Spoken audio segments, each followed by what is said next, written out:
Hello, Minnesota Grown members. This is a short video on how to renew online for 2020. If you have any questions, my contact information will be at the end of it, but I hope that this will be a nice walkthrough to help you remember how this whole process goes, especially if you are new or recently new to renewing online.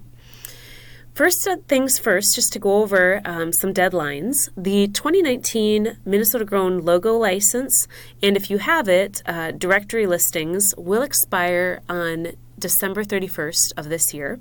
So be sure to renew by or before December 31st in order to ensure you have no problems, you can use the logo right away and any Minnesota Grown resources immediately into 2020 and not have to worry about it. New members or any members who've been member in the past but haven't been active in 2019, you should submit a new application for 2020 to be in the directory or have the logo license. So to get started, we are going to look at a made-up example. Our IT department is pretty creative, so they decided that this example was going to be for Humpty Dumpty's Hatchery. And as you'll see on this PDF, this is the same sort of form that you might have seen in previous years for that came in the mail for you to renew your logo license and your directory listing. Everything that you need to renew online is right here on this first page. So you can see here the license number, also the website for the Department of Agriculture to go online and renew, and the PIN that you'll need to log into your specific information. So I've gone ahead and prepped that all for Humpty Dumpty's Hatchery here, and we'll begin by clicking Renew License. This very first page is a quick question asking you if you'd like to receive the Minnesota Grown Member Update newsletter for the coming year.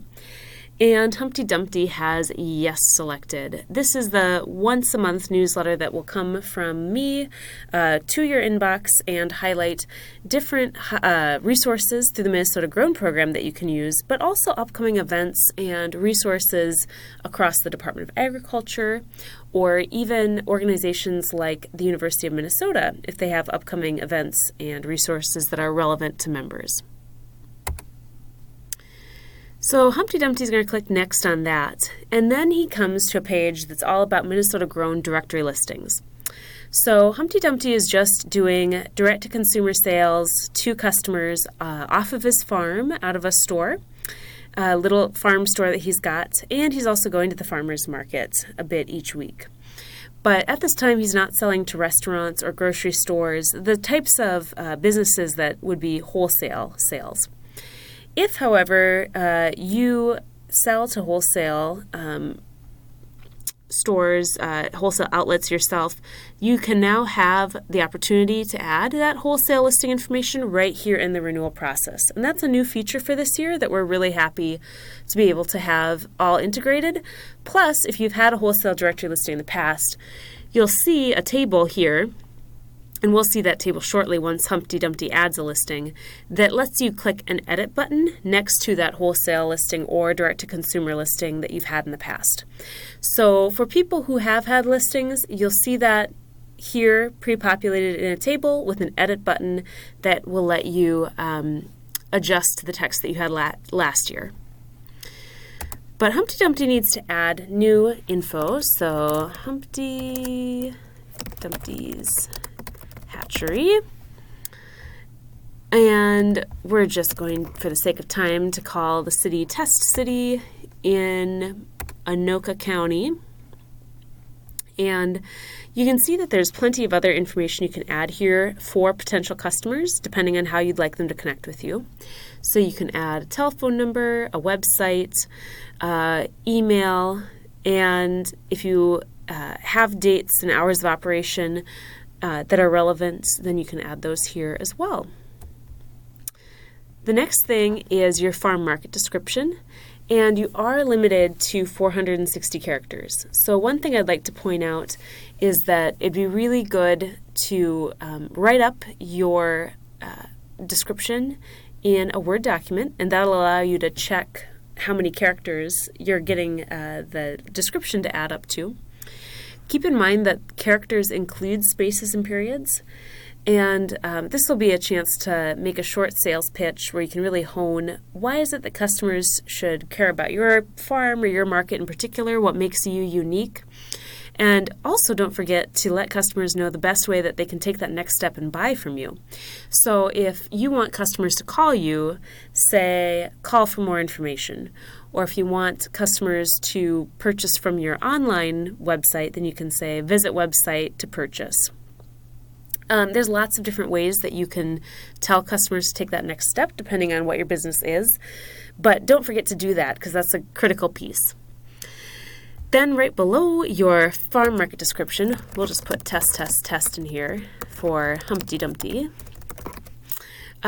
If you have any specifications on where you want that pin dropped, for example, some people prefer that their pin that helps customers find them is in a generic place rather than their actual farm, you can leave those instructions in this box.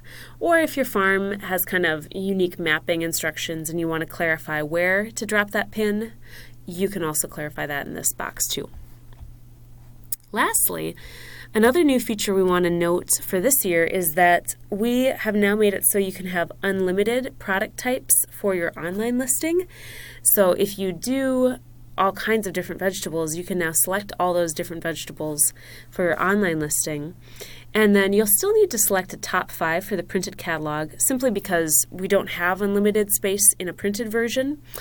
But for your online listing, you're no longer going to be limited by the 5 for the printed catalog. So let's say, well, Humpty Dumpty is definitely going to need to have some eggs. So we're going to select eggs.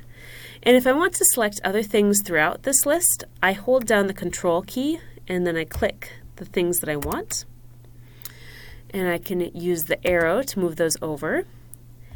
Or if for some reason, the things that you need to select are all in a row, you can click that first item and hold down the Shift key to select everything between that item and the one that you are reaching for. And for kicks and giggles, we'll try to add more than 5 listings here to the printed catalog. And you'll see that you'll get a pop-up that says, hey, you can only select 5, sorry. So don't worry, it'll remind you if for some reason you select more than your top 5 for the printed catalog. So we'll get 5 here and click the arrow to move those over as our printed catalog selections. And then we will hit save. So earlier I had talked about that box where any directory listings that you've had in the past will display, and that's what it'll look like here. If Humpty Dumpty had a wholesale one, it would also be right under this direct-to-consumer one. And you can go in and edit things using that edit button. So we're going to call the city Test just to show that off. Great. So we won't give Humpty Dumpty a wholesale listing, but if you did want to add a listing, a form just like that direct-to-consumer one is accessible here. But for now, we've double-checked our listings, and so we know that it's okay that we won't be able to return to this page after hitting Next. And it takes us to a page where you and Humpty Dumpty have the chance to reconfirm that you understand how to use the Minnesota Grown logo. The basic understanding being that it should only be on agricultural products if at least 80% of the product was produced and processed in Minnesota. So, and keep in mind for wild rice that needs to be 100%. And here the different information is already pre-populated. We've got test@test.com for a convenient email address. And Humpty Dumpty's going to say yes, he understands and agrees. So great. Now we can see that we're getting to the payment information page. And here you'll have to select a method of payment, either electronic check, in which case the next page will prompt you to add in that checkbook sort of information, the routing number, all of that info, or credit and debit card. And there's a small fee for credit and debit cards. It's around 30 cents, between 30 and 50 cents. So know that there is a small charge for using that credit and debit option. We'll select that for Humpty Dumpty. And here it's $1.30-ish handling fee here that comes on board for Humpty Dumpty's hatchery. So something to consider if you wanted to skip that fee. Electronic check is a good route to go. But we're going to have Humpty Dumpty select credit and debit card. And if you have other types of Department of Agriculture renewals, for example, a nursery sort of license or a cottage food handler's license, that's what it means when it says add another item, if you're wanting to also renew that at this time. But most folks will just want to go to this Continue Payment Information tab. And then that will lead to a screen where you can enter in that information relevant for payment. So we won't go through that at this time, but I'll just pause here and answer a couple frequently asked questions, one of which is occasionally if the website has been open too long or there's too slow of a connection, lots of things can happen. Sometimes the website can freeze mid-renewal.